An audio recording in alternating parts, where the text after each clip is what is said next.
Buenas tardes, amigos.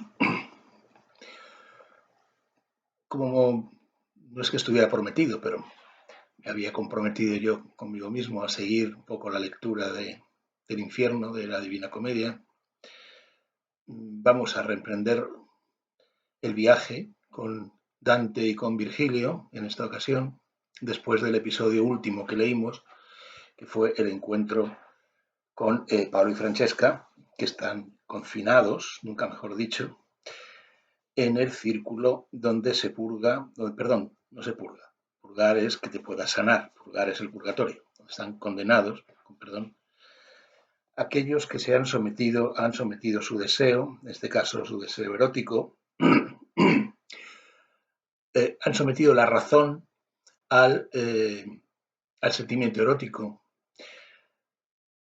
y por eso están condenados, no tanto fundamentalmente por ese rechazo de la razón humana.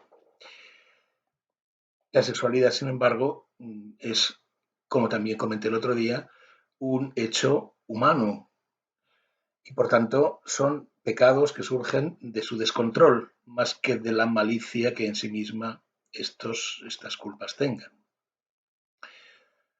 Lo mismo ocurre con el siguiente círculo, que es el círculo de los glotones, eh, que bueno, los que aparecen aquí están condenados por no haber podido refrenar o mantener en unos determinados límites su deseo de comer y de beber. Nos vamos a saltar este canto, el 6, porque tampoco tiene mayor misterio. El siguiente pasa un poco igual. Nos encontramos con el círculo donde se purga la ira. La ira por sí misma, como pasión humana que no se refrena. ¿eh? No como pecado moral, sino como eh, pasión no refrenada. Eh, estos tres círculos están todavía digamos, en la parte más alta del cono invertido, que es el infierno, como sabemos. De cada círculo hay que bajar al siguiente, que es, lógicamente, como se dice en otro momento, encierra menos espacio. Los protagonistas van caminando siempre, cuando llegan a un círculo, al borde del círculo, y siempre caminando hacia la izquierda para rodear la vuelta entera y encontrar la bajada al siguiente círculo. Esto ocurre en los tres primeros. Luego, a partir del cuarto, aparece un nuevo elemento infernal, que es la llamada ciudad de Dite, la ciudad doliente, que es en sí misma otro círculo. ¿eh? Y ese círculo estará dividido en subrecintos, por así decirlo, concéntricos, concéntricos al centro del cono. ¿eh? No son círculos distintos, sino recintos concéntricos, como ya veremos, pero en el mismo plano, antes de volver a caer en el siguiente círculo posterior.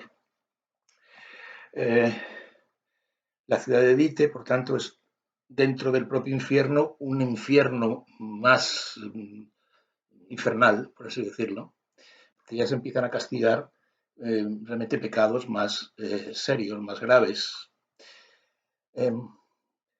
Básicamente los de la violencia. Yo os dije el otro día que Dante utiliza un canto completo para que, bueno, Dante el autor real, quiero decir, Dante el autor real utiliza un canto entero para aprovechar una pequeña pausa que tienen en su camino, eh, pequeña pausa para que Virgilio le explique cuál es la geografía moral de ese infierno, que es muy distinto al infierno que nos imaginábamos nosotros. Es un infierno que sigue de pe a pa la descripción tomística, la descripción que hace Santo Tomás de Aquino de lo que son las penas del infierno. Vamos a hacer un salto adelante Os voy a leer este canto donde Virgilio le va a explicar a Dante lo que ya han visto, lo que han dejado atrás y lo que se van a encontrar en función de qué pecado, qué culpa se purga en cada uno de los recintos que no siempre son los círculos. Ya os he dicho, los círculos a su vez están divididos en distintos recintos que complican bastante más que simplemente ir bajando de un círculo a otro. También os diré, antes de que se me olvide, que Dante debió empezar a escribir la comedia aproximadamente hacia 1306-7. Ya sabéis que Dante murió en, 1900, en 1320, así que estamos en el año centenario de Dante, por definición, centenario de Dante, en el cual pues todas las celebraciones que se hubieran pensado para ello pues estarán todas subyúdice, confinadas a la videoconferencia de los especialistas. Bien, empezó a escribir sobre el año 6, 7 y lo fue escribiendo hasta el año 12, 13, 14 aproximadamente. Ya en vida circulaban copias de su, por lo menos del infierno, o de la obra entera, entre círculos. Dante había sido, como sabéis, desterrado de Florencia en 1303, cuando cayó en desgracia de, el, de la facción contraria a la suya dentro del mismo partido de los llamados güelfos. Había güelfos blancos, güelfos negros. Dante pertenecía a los güelfos blancos, sus enemigos a los güelfos negros, que son los que al final terminaron haciéndose un poco con el poder en Florencia y terminaron desterrándolo. De tal manera que en ciertos momentos las posturas políticas de Dante se acercan más a los gibelinos, que habían sido los enemigos iniciales, y entonces hay ciertos elementos de estos llamados güelfos blancos, el propio Dante, que al final de su carrera política pues tienden a buscar en el emperador una solución de los males de Italia. Hay una especie como de vuelta, él no se hace gibelino del todo, pero como que si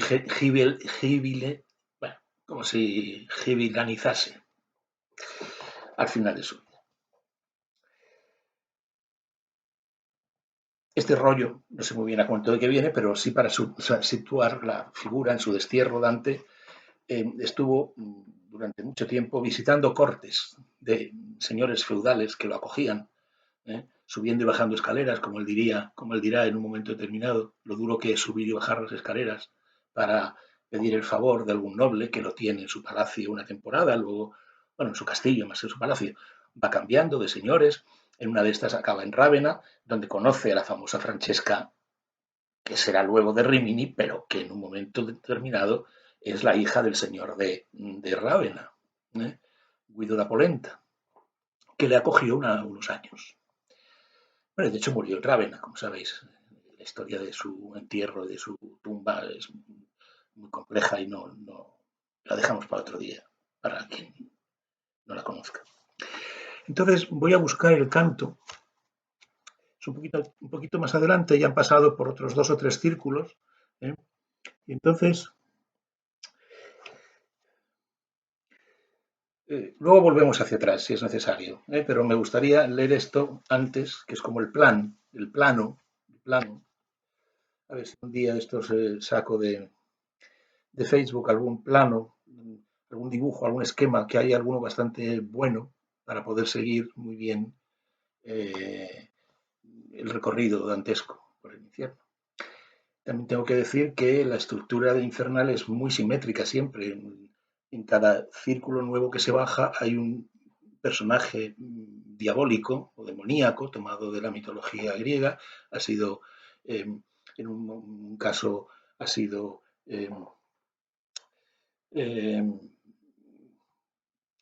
Minos, en otro va a ser el cancerbero, en otro va a ser Caronte, distintos personajes que van guardando cada uno de los, de los recintos, de los círculos. Entonces ahora van caminando, no pueden proseguir mucho porque sube un olor muy malo, bueno, un olor malísimo, horroroso, de lo profundo del abismo. Y entonces tienen que pararse un poco porque no pueden caminar. Y aprovechan ese tiempo para que Virgilio le cuente la estructura del infierno. Es un poquito lioso, así que yo intentaré leer lo mejor posible y vosotros también, y siguiendo la descripción, porque por no parar la lectura, más que otra cosa. Y dice así, no por parar, es el canto 11. Por el extremo de un acantilado que en círculo formaban peñas rotas, llegamos a un montón aún más doliente. Y allí, por el exceso tan horrible de hedor que sale del profundo abismo, detrás nos colocamos por resguardo de un gran sepulcro en que un escrito vi: aquí encerrado está Anastasio Papa, a quien Fotino le hizo errar la vía. Preciso es que bajemos lentamente para que se acostumbre nuestro olfato al triste aliento y luego no moleste. Así el maestro. Y yo, con pensación, le dije: encuentra, pues, que el tiempo en balde no pase. Y él: ya ves que en esto pienso. Dentro, hijo mío, de estos pedregales, luego empezó a decir: 3 son los círculos que se degradan, cual los que ya has visto. De condenados llenos están todos, mas porque baste luego que los mires cómo y por qué se les encierra, escucha. La maldad toda que odio causa al cielo, cual fin la injuria tiene, y ese fin a otros lacera, bien con fuerza o fraude. Mas siendo el fraude un vicio solo humano, más lo odia Dios. Por ello son al fondo los fraudulentos aún más castigados. De los violentos es el primer círculo, mas como se hace fuerza a 3 personas, se encuentra en 3 recintos dividido: a Dios y así y al prójimo se puede forzar, digo, a ellos mismos y a sus cosas, como te explicaré ya claramente. Por fuerza, muerte al prójimo y heridas dolientes se le dan, y a sus haberes, incendios, ruinas y dañosos robos. Y así los homicidas y a los que lesionan, ladrones e incendiarios, atormenta en varios grupos el primer recinto. Violencia puede el hombre hacer en contra de sí mismo y de sus bienes, y por ello, en el segundo, se arrepiente en vano el que se priva así de vuestro mundo, juega y derrocha aquello que posee y llora allí donde debió alegrarse. A la deidad se fuerza al blasfemar, si el corazón la niega o si los bienes de la naturaleza se desaira. El más pequeño con su marca sella los de Caors y Sodoma, y los que proclaman que por dentro a Dios desprecian. El fraude que a cualquier conciencia muerde se puede hacer a aquellos que se fían o a quien la confianza no se embolsan. Este segundo solo rompe el vínculo de amor que estableció naturaleza. Y en el segundo círculo se esconden hipocresía, adulación, augurios, falsía, simonías, latrocinios, cohechos, truhanerías y otras podres. De la naturaleza olvida el otro aquel amor y el que después se añade del que proviene una especial confianza. Y al círculo menor, donde está el centro del universo, donde asienta Dite, por siempre el que traiciona es conducido. Y yo, maestro, y yo, maestro, tu razón muy clara va procediendo, y muy bien ese báratro distingue y dónde encierra cada pueblo. Pero ahora dime, aquellos de la ciénaga, quien lleva el viento y quien la lluvia azota, quienes se chocan con tan agrias voces, ¿por qué son castigados? Si enojaron a Dios por fuera del recinto rojo. ¿Y por qué están, si no, en suplicio tal? Y entonces él, ¿por qué deriva tanto tu ingenio de su ruta acostumbrada? Es que tu mente mira hacia otra parte. ¿Ya no recuerdas las palabras esas con que refleja tu ética las tres inclinaciones que no quiere el cielo? Malicia, incontinencia y la demente bestialidad. ¿Y qué es la incontinencia menor ofensa a Dios y la odia menos? Si consideras bien esta opinión y a la memoria quiénes son preguntas los que reciben fuera su castigo, comprenderás por qué de estos felones aparte están y por qué menos cruel la divinal venganza los tortura. Oh sol, que curas la turbada vista, tú tanto me contentas resolviendo que no solo el saber, dudar me agrada. Un poco más atrás, vuélvete ahora, le dije, donde que la usura ofende a Dios dijiste y desenreda el nudo. La usura se ha referido antes, perdón, el parón, a la ciudad de Cahors, que es una ciudad del sur de Francia famosa por sus usureros. Por eso le pregunta, ¿por qué? A quien la entiende, la filosofía no solo en un pasaje advierte cómo su curso emprende la naturaleza del intelecto y del obrar divino. Y si consultas con rigor tu física, encontrarás después de pocas páginas que a aquello vuestro obrar, en cuanto puede, la sigue cual discípulo al maestro y casi es nieto vuestro obrar de Dios. Con una y otro, si a la mente traes el principiar del Génesis, el hombre debe ganar la vida y prosperar. Y como el usurero no hace así, su secuela y en sí misma aquella desprecia al esperar en otra cosa. Mas sígueme, pues quiero que avancemos, que al horizonte ya los peces suben y todo el carro yace sobre el coro y la bajada está más adelante. Este es el canto 11. Como ya os he dicho, han atravesado previamente la muralla de la ciudad de Dite, la ciudad doliente. Quizá luego pueda leer el canto anterior.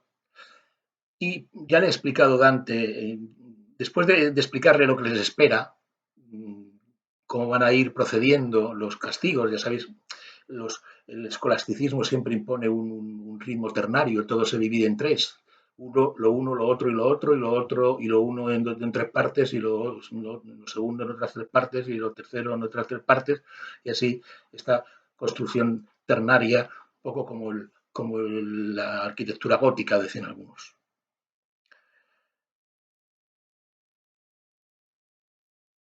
En la, después de los lujuriosos, Dante y Virgilio han atravesado un círculo donde se castiga a los avaros, ojo, no a los usureros, distingamos lo que son los avaros que no sueltan de los usureros que piden dinero rédito a cambio.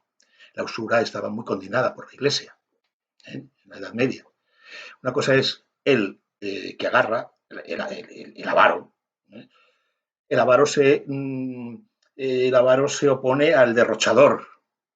Entonces, en ese círculo hay dos bandos, los derrochadores por un lado y los avaros por otro, que van como en un torneo, chocándose unos contra otros y vuelven otra vez. Unos dicen toma, otros dicen tira, y así se van castigando, arrastrando unas piedras, los avariciosos y los derrochadores. Luego, cuando siga, el siguiente círculo es el lago que rodea la muralla, que es un pantano, una ciénaga donde los airados, los coléricos, que no pueden reprimir su ira, están sumergidos en el fango. Por eso tiene ese fango, esa laguna de fango que tiene que atravesar eh, Virgilio y Dante en una barca. Ese momento es el momento que refleja Delacroix en su cuadro de Dante y Virgilio, atravesando una ciénaga que salen unas manos de gente del pantano, de los airados, de los coléricos, que se devoran, se muerden los unos a los otros, y se desmiembran los unos a los otros, hasta que llegan, cruzan llegan al pie de la muralla. Allí tienen un escarceo Dante con unos demonios que hay encima de la muralla que al principio no le dejan pasar, al final consiguen pasar. ¿eh? Y allí, el primer círculo antes de este rollo que ha soltado ahora, están condenados los primeros grandes pecadores contra Dios, que son los blasfemos. Y ahí se produce el encuentro, si no recuerdo mal, o a lo mejor es en el siguiente, ya veremos, el encuentro de Dante con el padre de su amigo Guido di Cavalcanti y con Farinata del Giuberti, que es ya comentaremos un poco de este personaje, sea lugar. El siguiente círculo, por tanto, es el de la ciudad.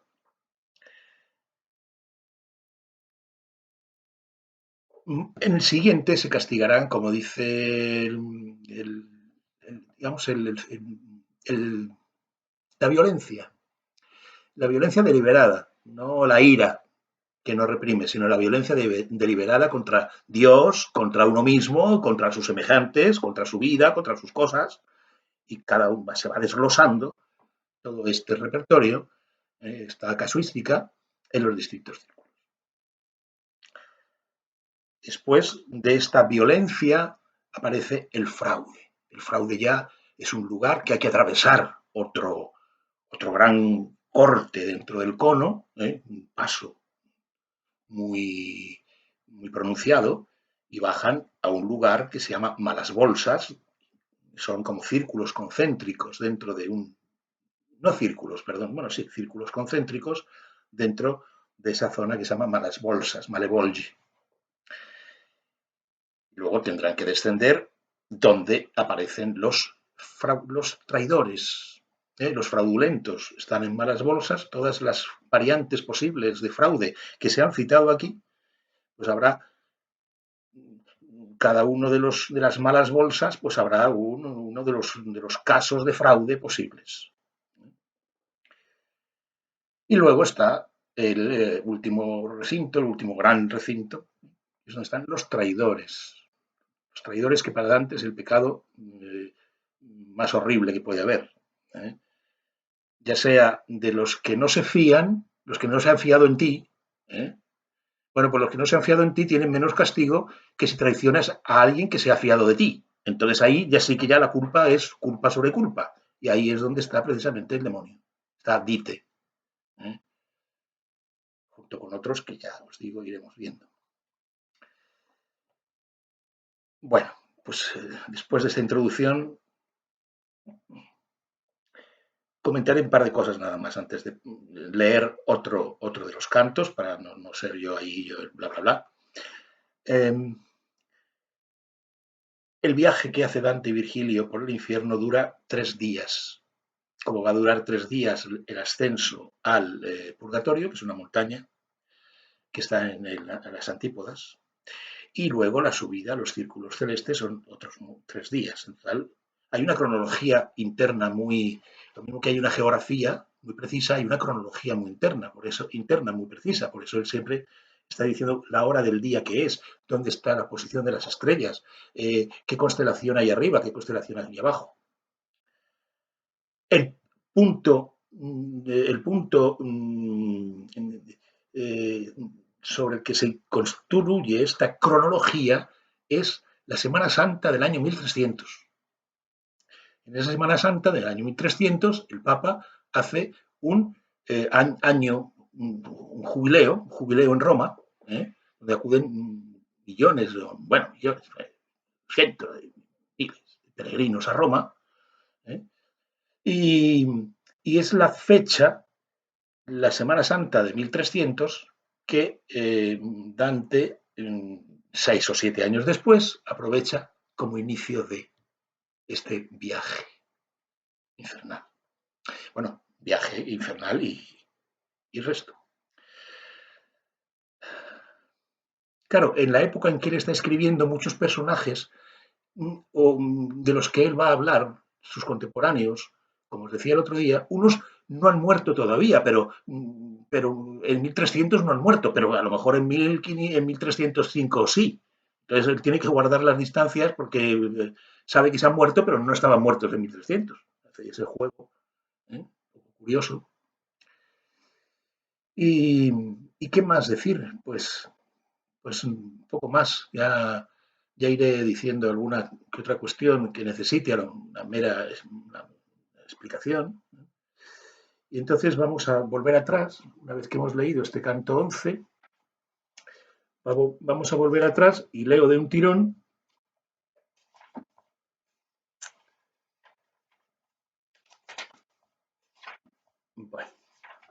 la entrada a la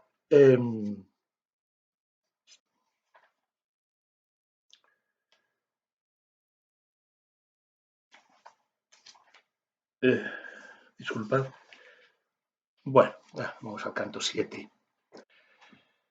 Retrocedemos del 11 al 7 y empieza con uno de los versos que ha dado más quebraderos de cabeza a los dantólogos. ¡Papé Satán! ¡Papé Satán! ¡Aleppe! Con voz enronquecida, Pluto dijo, y aquel sabio gentil que todo sabe me quiso confortar. No te perturbe tu miedo, pues por mucho que él pudiese, no ha de impedir que bajes esta roca. Volvió después aquel hocico hinchado y dijo, cállate, maldito lobo, consúmete por dentro con tu rabia, no sin razón, por lo profundo vamos. Se quiso en lo alto allá donde Miguel tomó venganza del motín soberbio. Como las velas, por el viento hinchadas, revueltas caen cuando se rompe el mástil, igual la fiera cruel cayó por tierra. Así bajamos por la cuarta fosa, entrando aún más por el doliente valle que ensaca todo el mal del universo. Justicia divinal, ¿quién acumula penas y males nuevos cuales vi? Y cómo nuestra culpa así nos triza.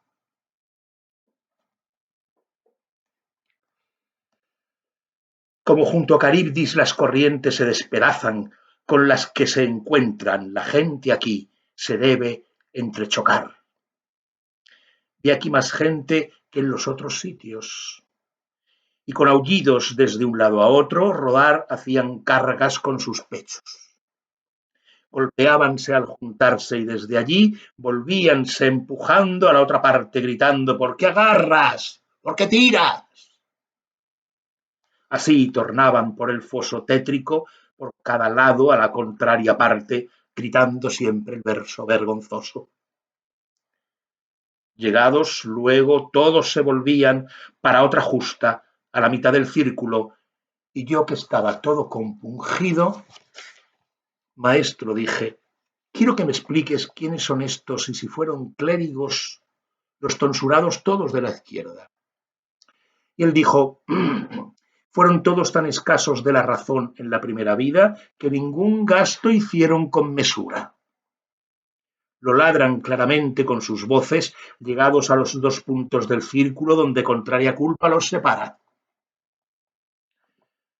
Los que no llevan pelo en la cabeza. Clérigos fueron, papas y prelados, en los que la avaricia el mando tiene. Y yo, maestro entre sujetos tales, a algunos bien debiera conocer que han sido inmundos de tan grandes culpas.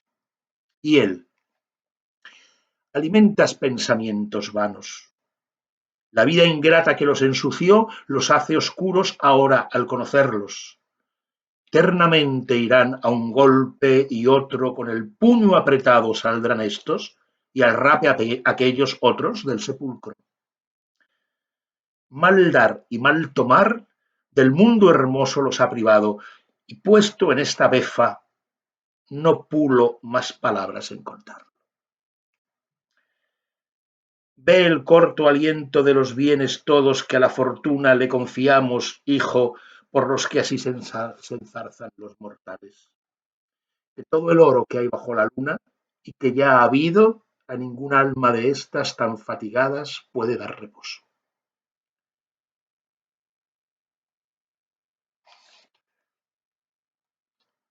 Aquí Virgilio se va a explayar soltando un rollo sobre la fortuna y los efectos de la fortuna en la vida de los mortales, pero como ese no tiene mayor interés, la verdad,